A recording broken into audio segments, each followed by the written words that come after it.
Now, it's not going to happen though because AAA is actually down the bottom lane still farming up. Dude, this is not the time to farm. You need to make the most of this opportunity. You almost know it's happening as well. Like, you know, everyone's out of the lanes. Clockwork Goblin actually pushing, or maybe this is what they're waiting for. AAA pushes the bottom lane. They're all down at the Roshan pit, which is now dying very, very fast. And there he goes. Cheese goes down. Aegis Immortal picked up by Oblivion. Cheese gets taken by Dusa. As Pugton is force-staffing himself back in towards that middle there. Clockwork Goblin does push the creep wave in a little bit further. Another one actually spawns back up again. So might see a rocket just to try and bring the wave down a little bit faster.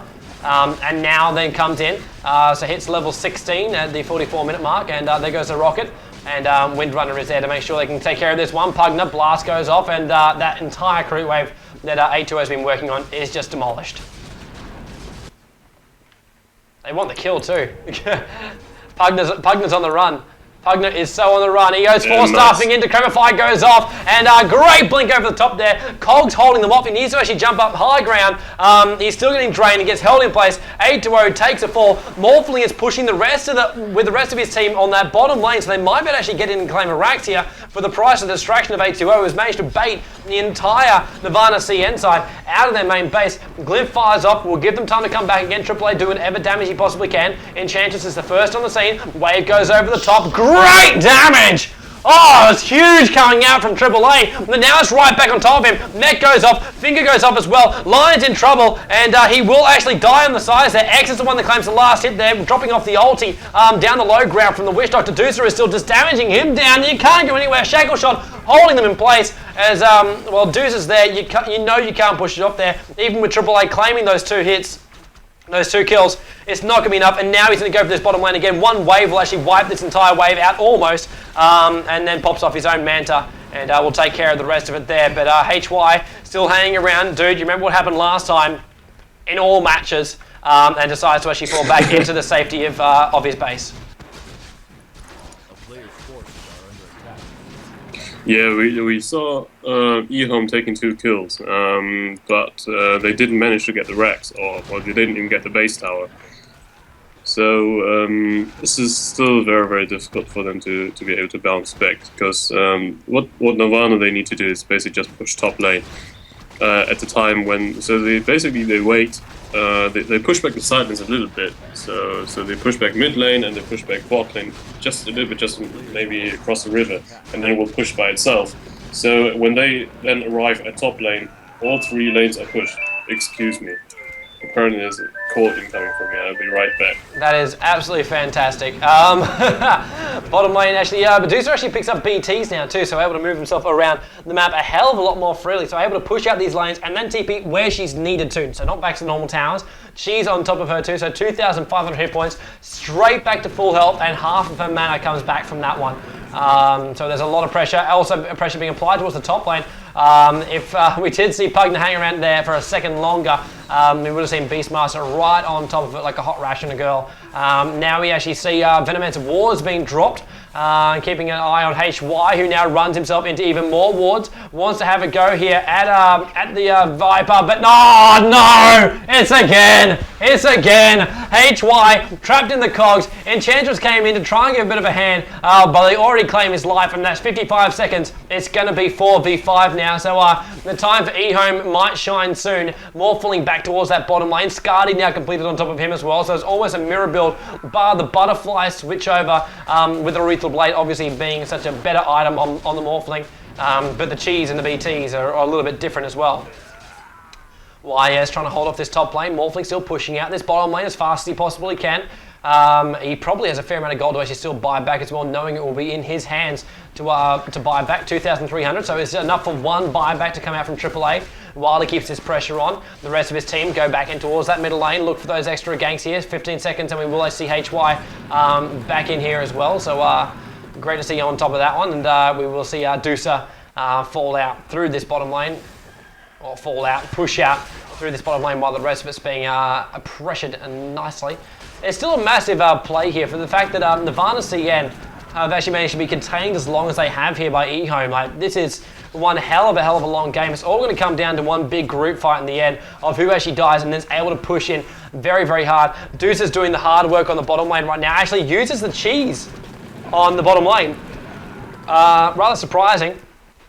to see the cheese actually pop off. It's not. She probably will buy another item, I suppose, so she has another slot. Hang on. There's a crow. Actually, no, that's no crow. No crow. Actually, just decides to use the cheese well ahead of time, and now we'll be facing Triple A, who now waves himself up there. Will he get the stun up? Yes, he does get the stun up there. Actually slows ZS, so he can't TP towards the top and help out his own teammates right now. Nether ward going off, so there is a 60-second cooldown on that one, so we will have ZS forced to push the bottom lane, where Morphling is going to have a great old time. Pops off his own Manta after Medusa pops off her Manta. Will the TP support come bottom lane? Yes, it will. There is one on the way. Triple A is in a little bit of trouble. Have to wave himself out of this one because he will not be able to live against ZS. And Beastmaster comes in. Is there a roar? No, there's not. It must be used up here on the top lane. Wave is enough. The damage is enough. And they claim ZS's life. Instant buyback though, but it is still ZS being shut down and distraction galore going off here. Mid though now being pushed out as NirvanaCN realise that they use a lot of abilities to actually get hold on that bottom lane. That bottom lane will keep pushing as well, being the Super Size Me creeps. So Wish Doctor trying to push that one out as far as they possibly can and try and make the most of actually pushing in towards this mid tower, but still HY dying while you were gone for a second there, dude, and now we see Dusa managed to be brought down, but it took two heroes continuous attacking to do so.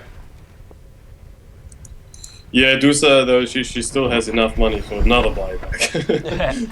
That she does, and in we go, straight towards the top. Doesn't even care about anything else. Wants the tower. Manta pops off. Went for the split shot. And now we go back to the single. Blast going off as well. They're going to try and take out the rest of the team, or are they? Morphling now coming back up again. Now the wall is still blasting them off, and they can't fight next to Dusa. While that wall is off, the blast goes off. Dusa with the it was actually a meg charge kept her alive, as well as it wasn't magic wand at all. Morphling now waves over the top there. Wants to bring down that nether ward. Actually just wants to kill Lion. Massive damage does come out from that one, and still on top of it, Beastmaster. Roar goes off. Clockwork Goblin finally managed to take care of the ward, and now ZS can be open to actually kill here. Windrunner HY doing a lot of damage, waving over the top here, and Pugner decrepifying himself and waving himself. Oh, yeah, Aegis does actually finally pop off here. That was almost a great play to keep himself alive. ZS goes down, look for the buyback. There comes the buyback, and off we go. Manta goes off once again. Venomancer trying to hold this middle lane. Wave goes out. We have lost everything now. It is a triple racks down, so Mega Creeps